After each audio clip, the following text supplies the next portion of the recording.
While Pokemon games have had a ton of spin-offs, it's unlikely that a lot of fans ever expected them to be the sole stars of a fighting game.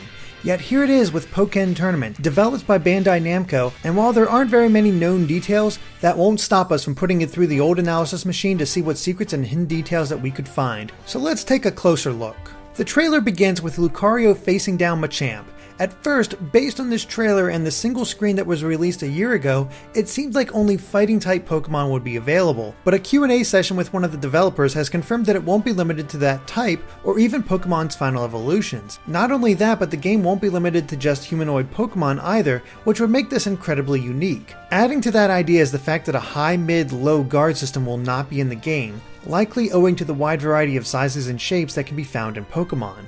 But this still leaves a lot of questions. Will Pokemon typing come into play and cause more damage? And will Pokemon be limited to only 4 moves like in the games? While we have no idea to what the answer to the first question will be, we do think we can answer the second. We went through each move that both Lucario and Machamp performed to see if we could match them up with a move they can learn in Generation 6 of Pokemon. It's entirely possible that we're misidentifying them or even that they just happen to look alike, but it's interesting all the same. For example, as soon as Lucario moves, we have to wonder if that's actually an attack rather than a simple dash. The fact that his aura appears in his hand could mean this is a new form of quick attack or extreme speed. The rest of both his and Machamp's moves seem like this too.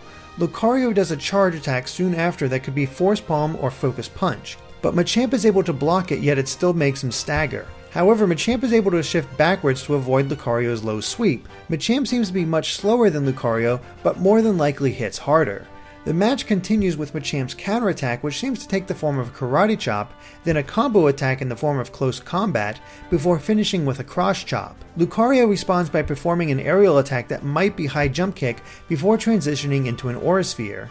The next set of fight footage is a little trickier to identify. Lucario performs an overhead kick, but there's nothing in his move list that even seems close to that. The same could be said of an attack where he summons an aura-based staff before striking multiple times with it. However, it is possible that this could be an aura form of Bone Rush. Lucario's next attack is the Aura Sphere, but this time we can clearly see that it has range to it. Meanwhile, Machamp's multi-punch attack could be the Bullet Punch, while his shoulder charge looks similar to a Body Slam. The spin attack though is incredibly difficult to place. It would make sense if it was Rapid Spin, but Machamp can't learn that move at all. Lucario's next set of moves looks to be his version of Close Combat, while the Aura Blades he sends out might be an aura form of his Fury Cutter. Unfortunately, when it comes to Machamp's final moves, we can't quite place them. His uppercut seems completely unique, though it's possible that his jumping maneuver could be a powered up cross chop. Finally, his overhead strike is hard to place too. At the very least, it doesn't look like Pokemon will be limited to just 4 moves. That is, unless the footage is taken from multiple fights. But we do know that Mega Evolutions will be in the game as Mega Lucario leaps toward the camera at the very end. This could actually be a kind of super move that the Pokemon who can Mega Evolve can perform, much like other fighting games.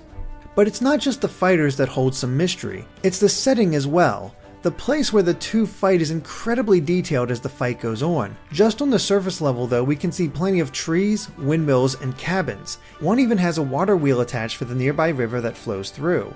Nearby is a signpost with arrows pointing in 3 different directions, and there's a multi-level building in the background as well that could be a more realistic interpretation of a science lab. It's the small details that are really impressive though. One house has laundry hanging out to dry and a ladder leading up to the roof.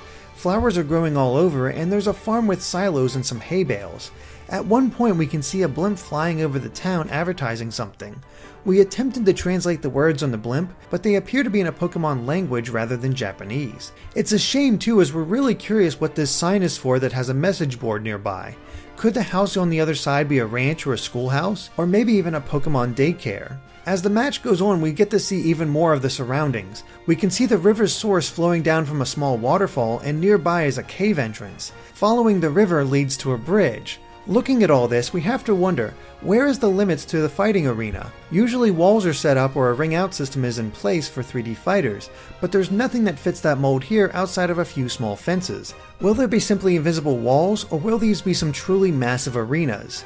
It may be that the different arenas will have various sizes to them. We get a small look at another arena in the form of a volcano, but there seems to be a clear edge when it comes to the flowing lava. But of course, this could only be a small corner of the arena. This volcano is just as detailed as the village, as we can see not only lava flowing from various points, but a Lucario hanging around in the background.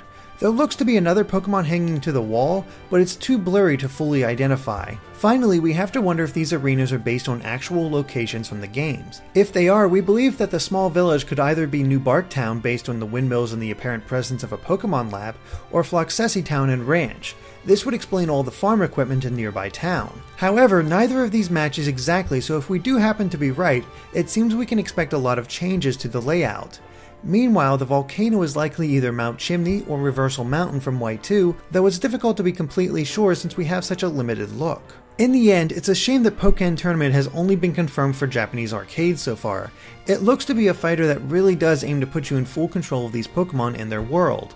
We'll definitely be on the lookout for more information, but in the meantime, if we missed anything, be sure to let us know in the comments. If you liked this video, be sure to like us on Facebook or follow us on Twitter at GameXplain to keep up with everything we do. Thanks for watching, and be sure to stay tuned to GameXplain for more on Pokemon and other things gaming too.